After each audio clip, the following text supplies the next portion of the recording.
has come out about it, other than I guess you wrote a novel basically to help, sort of tell your story and sort of lay out your plan here. What can you share about what you gave Kirby in that booklet, whatever you want to call it? Well, I think it's more than just handing something over. That's a bolstered resume.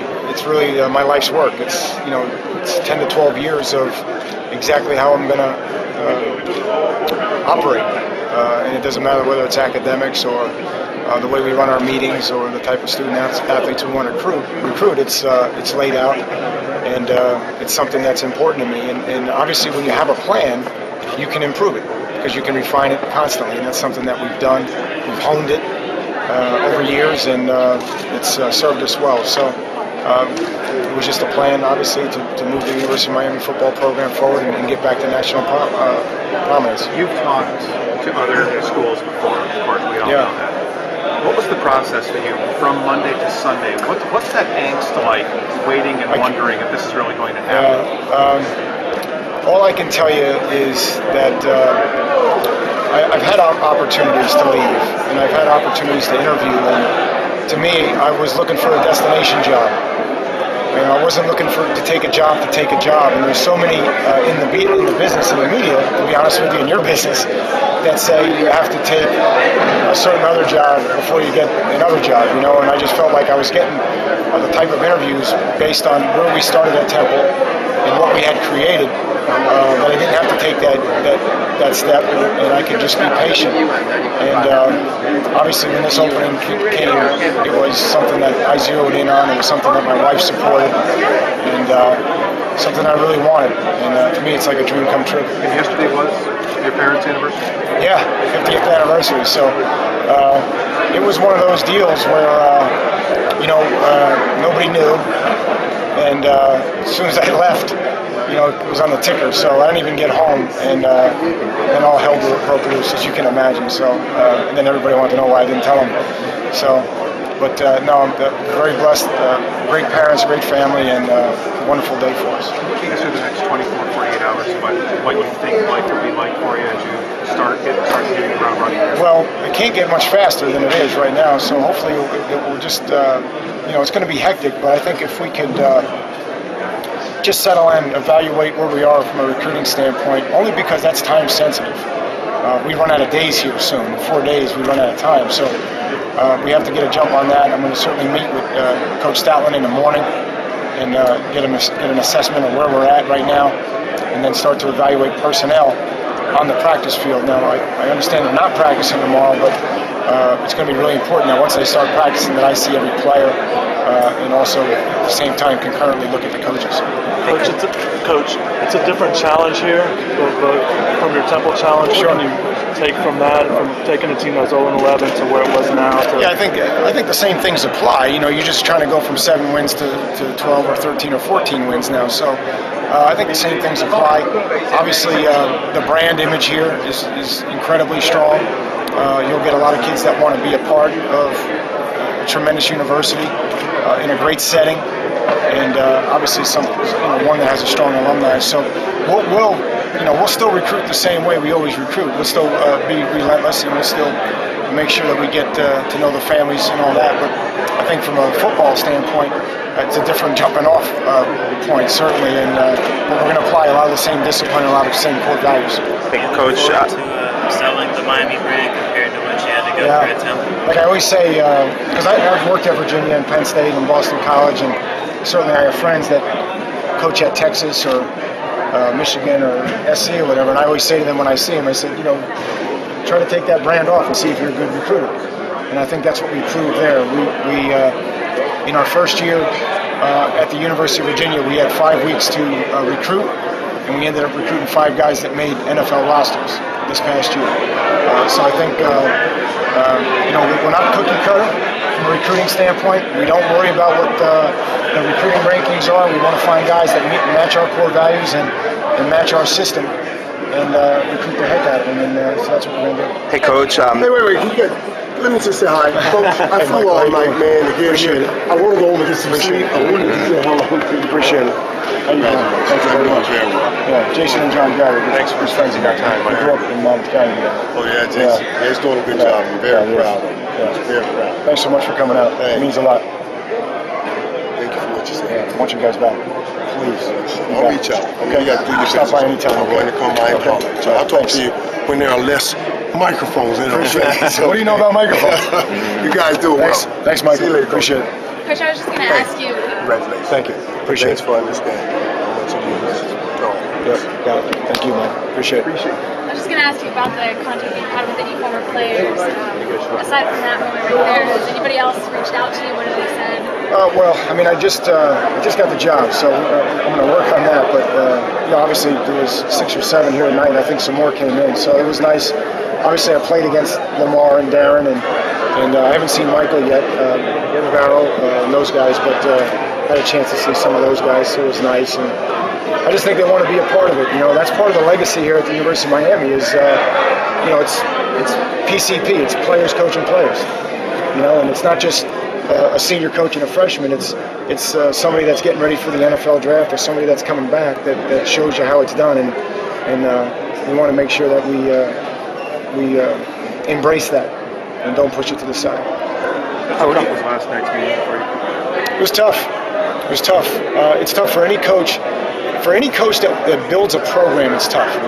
And I feel like we've built a program. I feel like we've built a program that's going to consistently compete for championships. I don't see anything but 8, 9, 10, 11 wins for those teams moving forward. Many of you don't realize that with the Temple team last season, our first bowl in 30 years, our third bowl in 115 years of playing football, that was the first year we could redshirt anybody.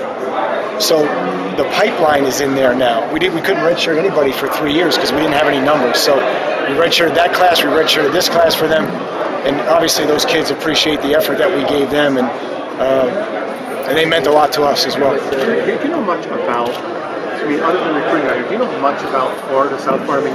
You've been a Mid-Atlantic, a Jersey Shore guy like your wife is. How much do you know about the region here?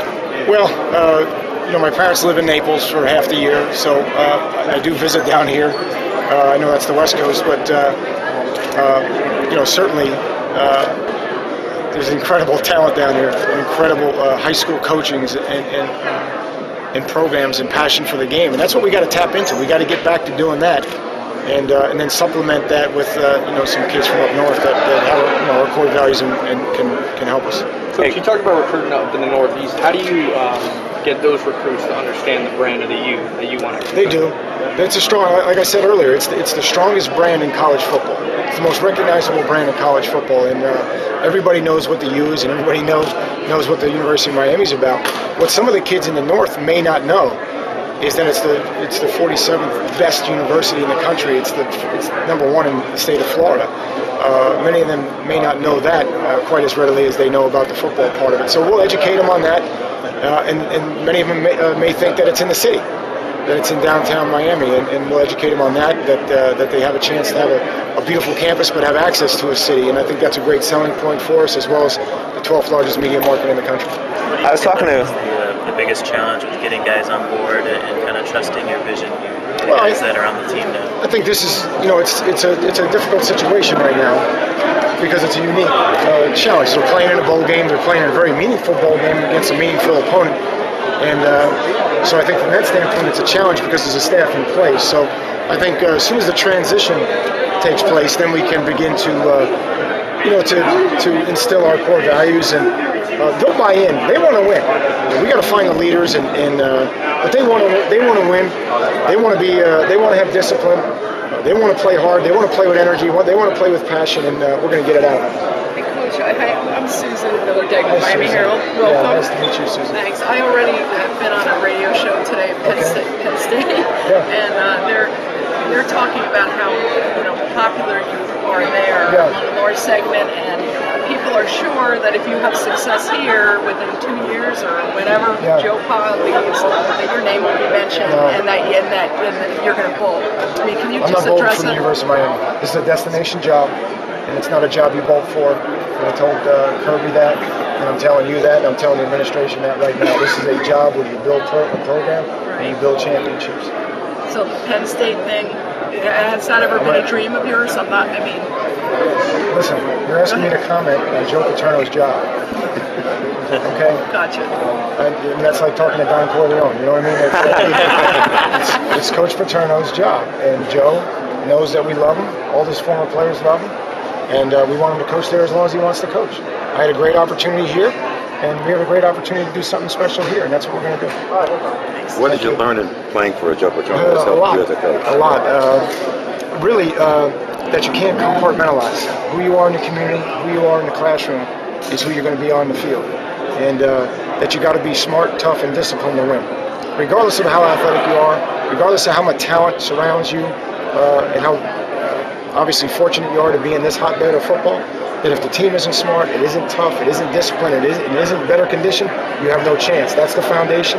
That will be the foundation of the Hurricane football program, and we're going to continue to employ that. And obviously, we're going to have to really instill that in them in the spring. Tradition notwithstanding, how does a relatively small school like UM beat out the huge state schools that have all the money and resources to win national championships? Again, that's going to be your soundbite. That's not going to be our soundbite. Our soundbite is going to be no excuses. This university was built on those same principles, and obviously this program was built the same way. So we're not really concerned about that. We'll play whoever we have to play. We'll recruit against anybody we have to recruit against. But don't diminish for a second the value of the University of Miami degree versus those other schools you mentioned. Don't diminish for a second what it's like to have access to South Florida and a world-class city like Miami. Don't diminish for a second the type of community that we live in here and the type of campus that we have, and obviously the tradition that we have. And we have 5 rings. Kirby was bragging that you're a great motivator. Can you tell us about some of the more creative things you've done to motivate the players? I don't know if you're going to give all my secrets about that. No, I mean, I think it's, motivation is believing in who you are and believing in your message and having passion and having energy. And these guys want that. They need that. And, we're going to give them motivation. And sometimes motivation is making them work harder. And sometimes motivation is making them laugh. And know when to push the buttons. And again, I've been blessed to be around great mentors and great coaches, and we're going to surround ourselves with an excellent staff, and we're all going to be motivated. And we're only going to be motivated by one thing, and that's winning championships. So if you have a chance to win the ACC championship, obviously you get in the tournament for the national championship. So that's what you have to do. Can you discuss, just the expectations here, how it's different than when you took over from Temple? Yeah. What that's going to be like for you? Well, the expectations are what they are. Once you set your goal, the only way you get the outcome you want is to spend your whole time on the process. So we're going to spend all of our time on the process of executing all of our initiatives to instill in our core values, and then just keep hammering it home until we get the result that we want. I'm sorry, Adam. No, go ahead. Do you approach it differently because they're a little bit further ahead than maybe they were when you took over Temple program? If you do things exactly the same? Again, I think it's apples and oranges, but the bottom line is that there's some reasons why the team is 7-5, and we got to fix them. It's not to assess blame. It's not. We have to have an autopsy on what's wrong with the team. Why is the team 7-5? Is it recruiting? Is it systems? Is it discipline? Is it like we talked about, are there distractions? Is it disjointed? Is it not cohesive? So those are all the things that we'll find out. And I told the team today that the quicker that we trust each other, and the extent to which they trust the new system and the new program and buy in, the quicker we're going to have success. By saying national championship or bust right off the bat, you feel you're putting a big burden on these players right away? No, all I'm saying to you is that is the goal of our university. That's the goal of our program, is to chase national championships. And again, expectations are external. Goals are set from inside. But the reality is what we're going to do every day is the process, and that's all I'm going to have the players focus on. Everything else, that's your guys' domain. I'm not worried about any of that. But the reality of it is, you can't take the University of Miami job and not want to play for a national championship while you're the coach. Now, players say when you...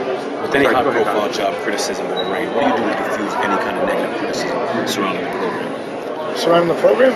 Again, for me, it's just about getting to know the kids, getting to know where they come from, their strengths, their weaknesses, helping them develop in all three realms, academic, social, and athletic. And again, I'm not worried about criticism.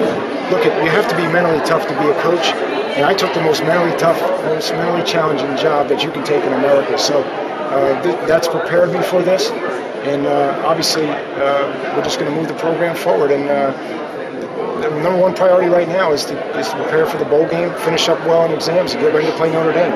Now, kind of along those lines, some of the guys said that when you started the team meeting, you opened with a little bit of a joke, kind of break the ice a little bit there. Yeah. How important is it to recruit the 90 guys who are still here along with the rest of the class of 2011? I think it's important. Look, if we only have 15 grants to give, that means there's 75 scholarship players here. So it's not like you can say I'm going to bring in 25 guys. So it's important to take the time to get to know them, find out, what they feel are the issues, or if any, and what they do well, and evaluate them on the field as well. So many times, kids that don't have success, sometimes it's a reflection of maybe they're not having success academically, or not having success athletically, or there's an issue socially that we're unaware of. So just going to delve in with them, and the first rule that they have to understand is they're not allowed to share anything with the media that we say in the meeting. What will you do at the bowl game? Will you be in the press box or sideline, or do you know? I'm not going to get involved with tactical side of it. It would be disruptive to the team, and I think we're really good hands with Coach Stalin. And what I think is best is that we leave the systems in place. Don't mess around with that. Just try to have really good practices, prepare for the bowl game, and I'll be there probably to try to meet people, try to move the program forward, and support any way I can. But in terms of being on the sideline and calling the game, I don't think that's going to help the situation.